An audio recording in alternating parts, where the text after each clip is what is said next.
We পোকার মতো গড়ের মাঠে ধীরে ধীরে ছেয়ে যাচ্ছিল গড়াপেটার ম্যাচ, যার বিরুদ্ধে এর আগেও অনেক কথা উঠে এসেছে, কিন্তু কোনো প্রমাণ পাওয়া যায়নি, যার কারণে হয়তো পুরোপুরিভাবে এটাকে দমন করা সম্ভব হয়নি। কিন্তু আপনারা গতকাল থেকে শুনে আসছেন যে খিদিরপুর ক্লাব সেখানকারই দুই কর্তাকে গ্রেফতার করেছে পুলিশ, এবং পুলিশের এই উদ্যোগকেই আজকে আইএফএ একটি সাংবাদিক সম্মেলন করেছিল এবং সেখানে সাধুবাদ জানানো হলো। এবং পুলিশ তাদেরকে গ্রেপ্তার করার পরে একটি সাংবাদিক সম্মেলন করেছিল এবং সেখানে সমস্ত বিষয়টা কিন্তু জানানো হয়েছে যে সেই দুজন কর্তা কিভাবে এই গড়াপেটা করতেন, ময়দানে একেবারে কালো একটা ছায়া এনে দিচ্ছিলেন আস্তে আস্তে। এবং আইএফএ থেকেও যেটা জানালেন সচিব অনির্বাণ দত্ত, যে একটা হেল্পলাইন নাম্বার করা হওয়ার একটা চেষ্টা করছেন তারা, যদি করা যায়। কারণ যেটা শোনা গিয়েছিল যে অনেক প্লেয়াররাই অনিচ্ছাকৃতভাবেই এইসবের সাথে জড়িয়ে পড়তেন, সুতরাং তাদেরকে অনেক রকমভাবে থ্রেট করা হতো, অনেক রকম বিষয় রয়েছে।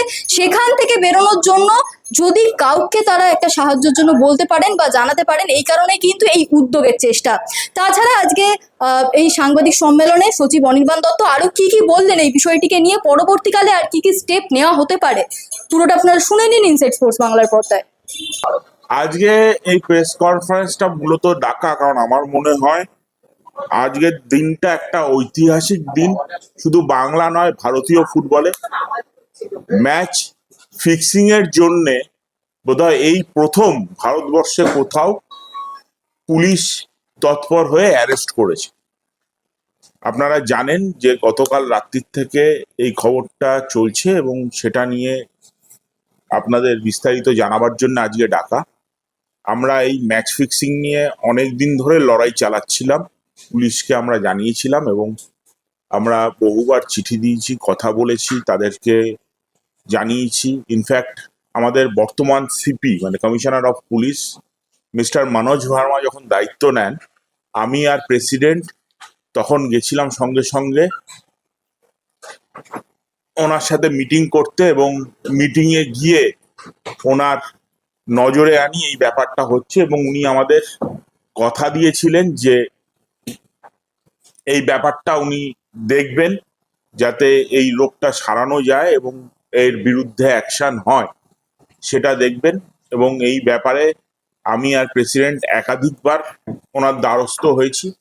আমরা লাস্ট শুক্রবার দিন গেছিলাম ওনার কাছে, সেখানে ওনার সাথে আলোচনা হয় এবং উনি জানান যে আমরা ইনভেস্টিগেশন চালিয়ে গেছি এতদিন ধরে, অনেকেই সার্ভিলেন্সে ছিল এবং বেশ কিছু তথ্য প্রমাণ আমরা পেয়েছি, এভিডেন্স পেয়েছি। তো আপনারা এক দুদিনের মধ্যেই দেখতে পারবেন যে কলকাতা পুলিশ এই ব্যাপারে অ্যাকশন নিচ্ছে। এবং ওনার কথা মতো আমরা দেখলাম যে শুক্রবার আমরা গেছিলাম, গতকাল রবিবার ছিল, গতকাল কিন্তু দুজন অলরেডি অ্যারেস্ট হয়েছে।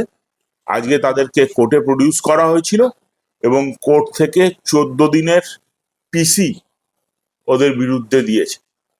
আমি মনে করি যে কলকাতা পুলিশ যেটা করেছে সেটা সবে শুরু এবং আগামী দিনে হয়তো আরো অনেক নাম ওদের লিস্টে উঠে আসবে এবং আরো অনেককে যারা এই বাংলার সব থেকে প্রিয় খেলা ফুটবলের ক্ষতি করছিল তাদেরকে হয়তো আমরা হেফাজতে দেখতে পাবো পুলিশের। এখানে এটা উল্লেখ করা খুব ইম্পর্টেন্ট যে সারা ভারতবর্ষে কিন্তু প্রথম কলকাতা পুলিশই এই ব্যাপারে অ্যারেস্ট করলো। এর আগে আমার জানা নেই যে কোথাও ম্যাচ ফিক্সিং এর ব্যাপারে কোনো লোক বা কোনো স্টেটে কেউ অ্যারেস্ট হয়েছে। বাংলার পুলিশ, কলকাতা পুলিশ, একটা সময় বলা হতো যে স্কটল্যান্ড ইয়ার্ড অফ ইন্ডিয়া এবং মেধার দিক দিয়ে সব থেকে এগিয়ে, তারা কিন্তু আবার প্রমাণ করলো যে তারা সত্যি সব দিক দিয়ে এগিয়ে। এই ক্লাবটা অলরেডি আইএফ এর ইনভেস্টিগেশনে আছে, আমাদের ইন্টিগ্রিটি অফিসার দেখছে। আমরা ক্লাবকে আগে চিঠি দিয়ে জানিয়েওছি, মিটিংও হয়েছে। যেটা সব থেকে বড় চ্যালেঞ্জ ম্যাচ ফিক্সিং এ, যে একজন প্লেয়ার ভুলে গোল খেলো নাকি সে ইচ্ছা করে গোল খেলো, এটা প্রমাণ করা খুব ডিফিকাল্ট। এবং এটা নিয়ে কিন্তু আমরা মিটিংও করেছি, যেই ক্লাবটার কথা আমরা মেনশন করছি। কিছুদিন আগে খবরও হয়েছিল কলকাতা লিগ চলাকালীন যে এই ক্লাবের বিরুদ্ধে কমপ্লেন পাওয়া গেছে, এটা হয়েছে। এবার যেহেতু পুলিশ এই ক্লাবের কর্মকর্তাদের অ্যারেস্ট করেছে, আমরা যেটা প্ল্যান করছি, আমরা শিগগিরই ডিসিপ্লিনারি কমিটির মিটিং আবার ডাকবো, এবং যেহেতু পুলিশের একটা অ্যাকশন রয়েছে তার ভিত্তিতে আমরা ডিসিপ্লিনারি কমিটির কাছে অ্যাপিল করব যে যতক্ষণ না এই ক্লাবের ভাবমূর্তি বা এদের কোর্স অফ অ্যাকশন কি ছিল পুরো লিগে সেটা পরিষ্কার হয়ে আসছে, ততক্ষণ অবধি এদেরকে সরিয়ে রাখা হোক খেলার মাঠ থেকে। আমরা অ্যাওয়ারনেস মিটিং এর কথা ভাবছি। এছাড়া আমরা যেটা চিন্তা ভাবনা করছি, একটা হেল্পলাইন ক্রিয়েট করার।